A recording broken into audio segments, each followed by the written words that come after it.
প্রতিপক্ষকে আমি বিন্দুমাত্র কেয়ার করি না, কেননা আমি চিরকালই মানুষের সাথে সারা বছর যোগাযোগ রেখে চলি।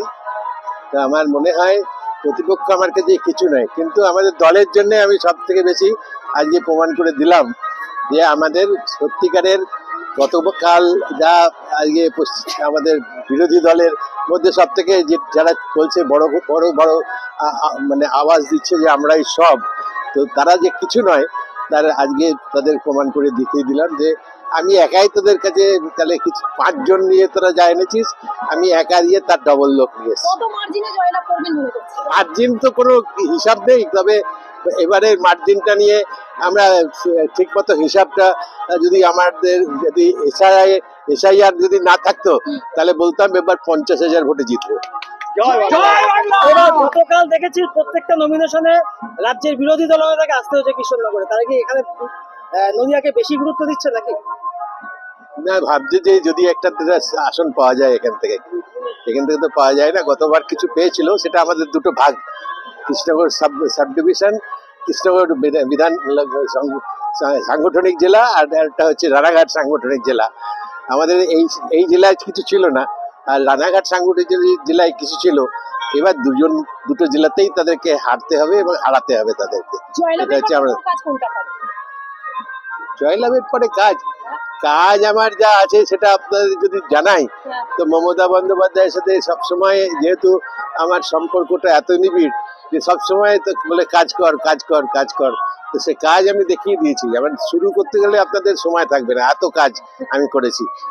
আমার কৃষ্ণনগর শহরে মধ্যে তো নয়, আমার কৃষ্ণনগর একদম কালে পাশের ইয়েতে বিধানসভাতে আমি দাঁড়িয়েছি, এবং আমি মনে করি আগামী দিনে কৃষ্ণনগর শহর আর আমাদের ধুবুলিয়া শহর আমি প্রমাণ করে দেবো কিরকম ধরনের শহর আমি তৈরি করছি।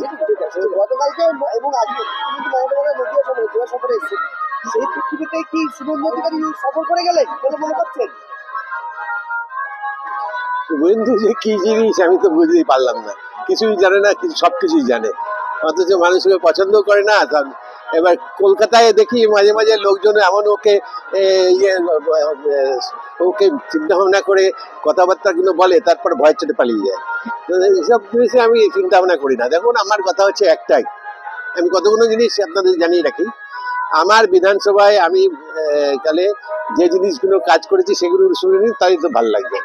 আমার বিধানসভায় আমার সব থেকে বড় গ্রামীণ অর্থনীতিতে যারা আছে তাদের সব থেকে বেশি আজকে প্রত্যেকের জন্য, কৃষকদের জন্য আজকে সব থেকে বেশি, কৃষিজীবীদের জন্য সব থেকে বেশি আমি চারখানা কৃষকদের ইয়ে করেছি, কিষাণ মান্ডি। এটা অন্য কেউ কোনো জেলাতেই কিন্তু এরকম ধরনের হয়নি। তো আমি মনে করি যে তার মধ্যে আমি ITI আমার জেলাতে, আমার বিধানসভাতে দুটো করেছি, একটা অস্ট্রো পার্ক আমি একটা করেছি, এবং তার সঙ্গে আমি এছাড়াও আমাদের IT পার্ক থেকে আরম্ভ করে যেটা আছে পশ্চিমবাংলায়, মমতা বন্দ্যোপাধ্যায়কে বলেছিলাম যে আজকে বেশিরভাগ সব ইয়েতে চলে যাচ্ছে, গেলে দক্ষিণ ভারতে চলে যাচ্ছে। তো আমি এখানে কিছু ITI দরকার, যেটা সত্যিকারের প্রয়োজন আছে, টেকনিক্যাল ব্যাপারগুলো এখান থেকে শুরু করবে।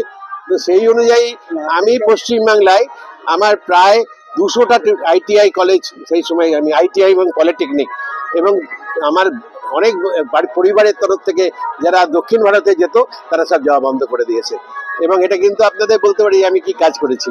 সুতরাং এছাড়াও আপনাদের এখানে আপনাদের বর্তমানে আপনারা জানেন আধার কার্ডটা, সেটা আমি প্রথম আমার এখানে শুরু করেছিলাম আমার বিধানসভা, এবং এই আধার কার্ড এখন বন্ধ হয়ে গিয়েছে, কেননা ওই আধার আমি সব থেকে শুরু করেছিলাম কৃষ্ণনগরে IT পার্কের ওপরে। সুতরাং বুঝতে পারছেন আমি কোন কোন জিনিস করেছি তার মধ্যে। তাহলে কি চতুর্থবারের জন্য আবার মন্ত্রী হচ্ছেন? এইটা তো কোনো কথা নয়, এটা তো আমার নেত্রী মমতা বন্দ্যোপাধ্যায় যা ভাববেন আমি সেটাই মেনে চলবো, এটা তো কোনো ব্যাপার না।